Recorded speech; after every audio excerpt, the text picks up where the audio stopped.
Da, ne znam da sam rekao da ako ćete blejte, ne redite ništa, vam treba neke životinje. Ja se usput bavim hendlovanjem pasa, to jest, u stvari sam dog sitter više. Trenutno imam jednog malamuta na gajbi, Mišku. Na pansionu, brate, na sitovanju. Upravo idem da pokupim Kodu. Jedan husky, obojica su udomljeni, inače, stari su do 5-6 godina otprilike. Sad ćete vidjeti. Evo nas u parku. Tu treba se nađe s likom koji nije mogao da ishrinduje psa par dana, brate, kaže da je tu agresiv.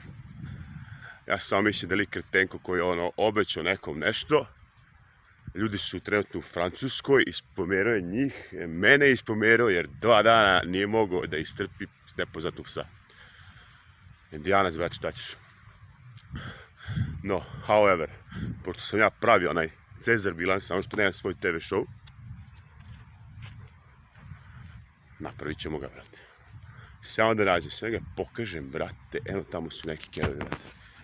Sad ću vidimo gde su. I evo su, brate. Sad ću vam pokažem. Jedan od ova dva je moj 100%, brate. Ne 100%, nego sigurno je moj. Čekaj ću okrenuti kameru. Tako.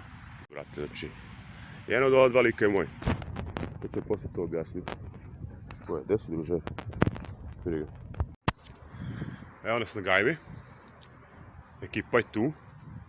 Sad ćete vidite, brate. Ovo je ekipa, brate. Evo ga kako je. Koda the dog. Vidi ga kako je moćan. I šeltera i vidi onaj lik iza, vidi Mišku, brate moga. Eto, vidi, pogledajte i te njuške, brate.